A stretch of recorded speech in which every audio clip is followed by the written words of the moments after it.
بسم اللہ الرحمن الرحیم السلام علیکم ورحمۃ اللہ وبرکاتہ۔ ایک بات آپ سب لوگ اپنے ذہن میں بٹھا لیں کہ ہر وہ شخص، ہر وہ طاقت ملک دشمن ہے جو ملک میں آئین توڑتی ہے، قانون کے خلاف جاتی ہے، اداروں کو تباہ کرتی ہے، عدلیہ کو ڈنڈے کے زور پہ چلاتی ہے، پولیس کا بیڑا غرق کرتی ہے، تمام بیوروکریٹس کا بیڑا غرق کرتی ہے۔ ہر وہ طاقت، ہر وہ شخص اس ملک کا دشمن ہے جو یہ کام کرتا ہے۔ ناظرین، اسی بیک گراؤنڈ کے ساتھ آپ کو بتاتا چلوں کہ ملک دشمنوں نے ایک اور خنجر عمران خان کی پیٹھ میں گھونپا ہے۔ میں آپ کو یہ تصویریں بھی دکھا دیتا ہوں جو آپ سوشل میڈیا پہ دیکھ چکے ہوں گے، لیکن ان کا اصل پلان آپ کو بتاتا ہوں اس کے بعد۔ ناظرین، علی نواز اعوان صاحب یہ آپ کو جہانگیر ترین اور علیم خان کے درمیان کھڑے نظر آ رہے ہیں۔ یہ تحریک انصاف اسلام آباد کے کرتا دھرتا تھے اور اسد عمر کے بعد یہ سب کچھ لیڈ کر رہے تھے۔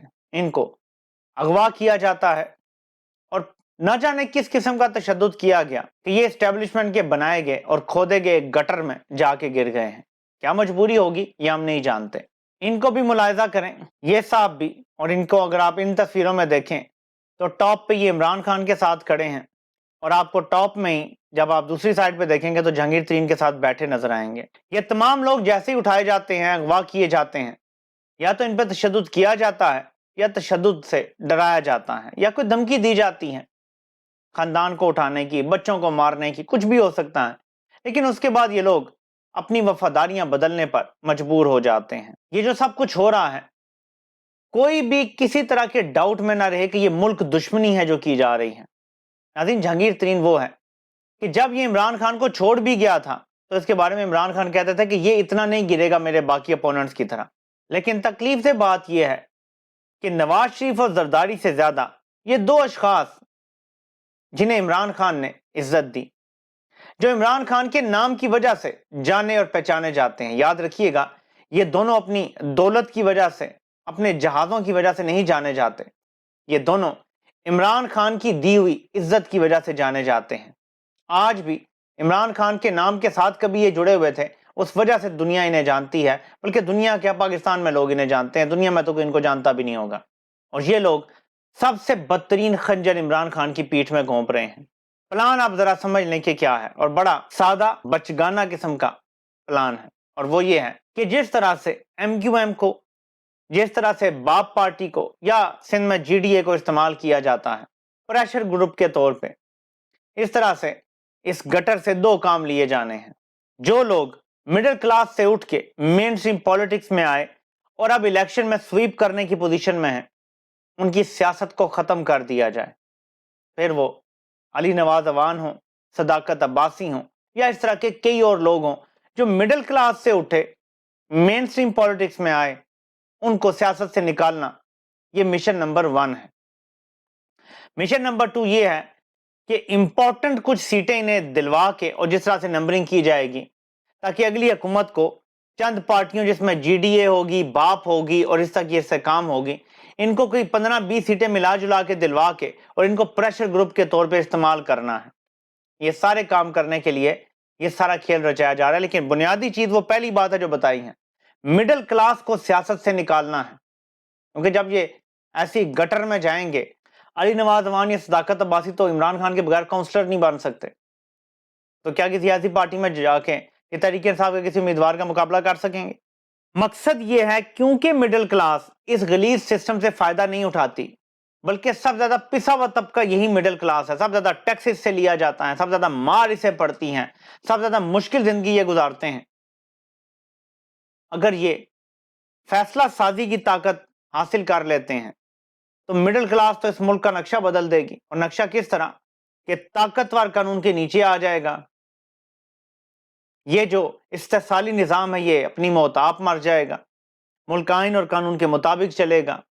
یہ جو دیہڑی دار یہاں پہ بیٹھے ہوئے ہیں، اور دیہڑی دار میں مزدوروں کی بات نہیں کر رہا، دیہڑیاں لگانے والے جو بڑے بڑے دفتروں میں بیٹھے ہیں، ان کی دیہڑیاں ختم ہو جائیں گی، اور یہ دیہڑیاں بھی کروڑوں اربوں کی لگاتے ہیں۔ اس لیے مڈل کلاس بڑی خطرناک ہے، اس کو سیاست سے نکالنا بڑا ضروری ہے۔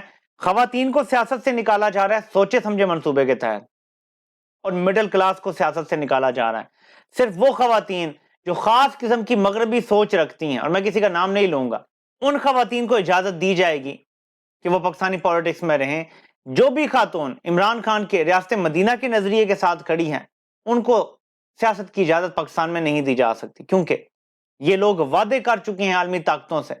और हम ये बात समझते नहीं थे, हम इसे सरसरी सी बात समझते थे।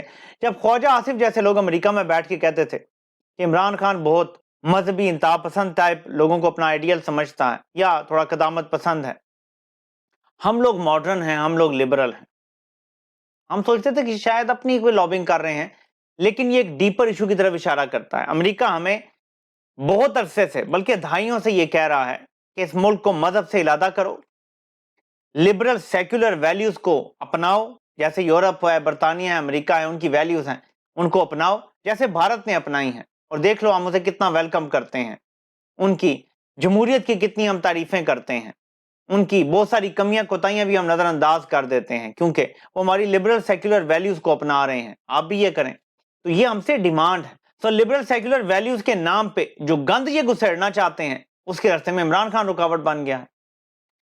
लिबरल तो इमरान खान भी है। क्या इमरान खान ये कहता था कि लोगों के घरों के बाहर खड़े हो जाओ और हर औरत को पर्दा करवा दो, हर मर्द को दाढ़ी रखवा दो, जबरदस्ती नमाजें पढ़वाओ? क्या इमरान खान ये रियासत मदीना की बात करता था? ये तो बात ही नहीं थी।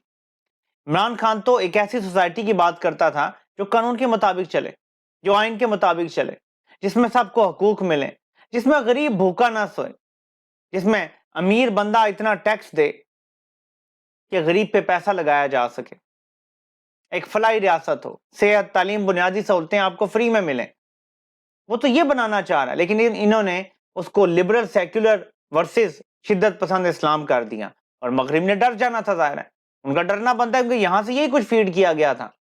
ऐसी सूरत हाल में ये सारी चीजें आपको समझ आएंगी कि क्यों मिडिल क्लास बुरी लगती है, खवातीन बुरी लगती हैं, इमरान खान से नफरत है, क्यों रेड लाइनें लगी हैं।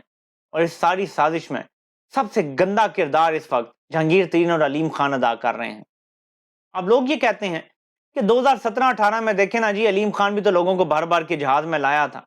2018 के इलेक्शन के बाद अलीम खान कोई लोटे बना के नहीं लाया था, सिर्फ आजाद उम्मीदवारों को तहरीक इंसाफ में शमूलियत के लिए लाया था। आजाद उम्मीदवार, यानी कि नून लीग के बंदे। क्या आपको यह पता है कि नून लीग के लोग 2018 के बाद जब नवाज शरीफ जेल में था, तहरीक इंसाफ के साथ शामिल होना चाहते थे, इस्तीफे देके दोबारा इलेक्शन लड़के तहरीक इंसाफ में शमूलियत हासिल करना चाहते थे? आपको पता है किसने रोका? बाजवा ने रोका। इमरान खान को मना किया, जी आप इनमें से किसी को ना लें, बस आप अपनी हुकूमत करें, आप फिक्र ना करें किसी चीज की। वरना नून लीग तितर बितर होने जा रही थी बगैर किसी दबाव के। उनको बचाया गया। बाजवे ने अपने लाडले को भी बचाया, लाडले की पार्टी को भी बचाया, वरना टूट फूट चुकी होती पार्टी, और बगैर किसी तशद्दुद के, बगैर किसी खौफ के टूट फूट चुकी होती। आज तहरीक इंसाफ पे जिस का जबर हुआ है, उसके बावजूद अवाम उनके साथ खड़ी है।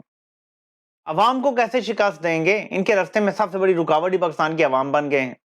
एंड में सिर्फ इतना कहना चाहूंगा कि आज पाकिस्तान में अक्सरियत जो है अवाम की, वो भारत की हार पे बहुत खुशियां मनाएंगे, लेकिन मैं इसको मुख्तलिफ एंगल से देख रहा हूं।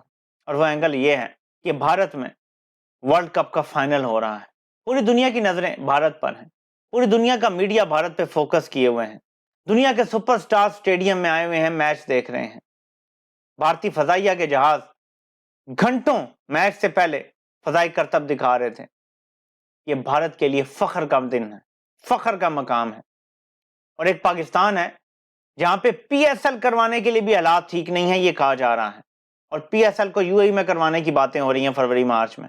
भारत जब फख्र से सीना चौड़ा करके आज ये कह सकता है कि हम $4 ट्रिलियन की इकोनॉमी बन गए हैं, वहां पाकिस्तान हर रोज सियासतदानों को अगवा कर रहा है, उनको जबर करके, मार धाड़ के, धमकियां दे के सियासी जमातें तब्दील करवा रहा है, और सिर्फ बंद कमरों में ये फैसले हो रहे हैं कि अगली कठपुतली किसको बनाना है।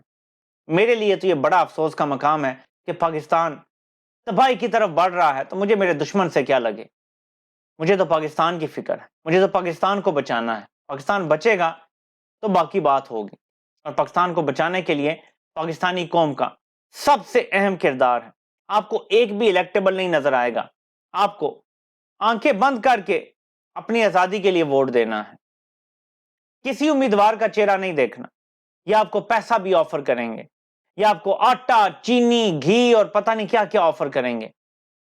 ये अचानक आपकी गलियां भी पक्की करवा के देंगे, ये अचानक आपके ट्रांसफार्मर भी तब्दील करवाएंगे। ये सब कुछ करेंगे जो ये वोट खरीदने के लिए कर सकते हैं। लेकिन इस बार अगर वोट बेचा तो याद रखिएगा, वोट नहीं बेचेंगे, عرش شریف کے قاتلوں سے سودا کر رہے ہوں گے. بیچارہ وہ ذلِ شاہ، اس کے قاتلوں سے آپ سودا کر رہے ہوں گے. عمران خان کو جان سے مارنے کی کوشش کرنے والوں سے سودا کر رہے ہوں گے. پاکستان کا امریکہ کے ہاتھوں سودا کرنے والوں سے آپ سودا کر رہے ہوں گے. ووٹ بیچنے سے پہلے ہر بندے کو یہ بات لازمی سوچنی چاہیے. آپ سے انشاءاللہ پھر ملاقات ہوتی ہے. اللہ پاک آپ سب کا حامی و ناصر ہو. آپ سب کے سننے کا بہت بہت شکریہ.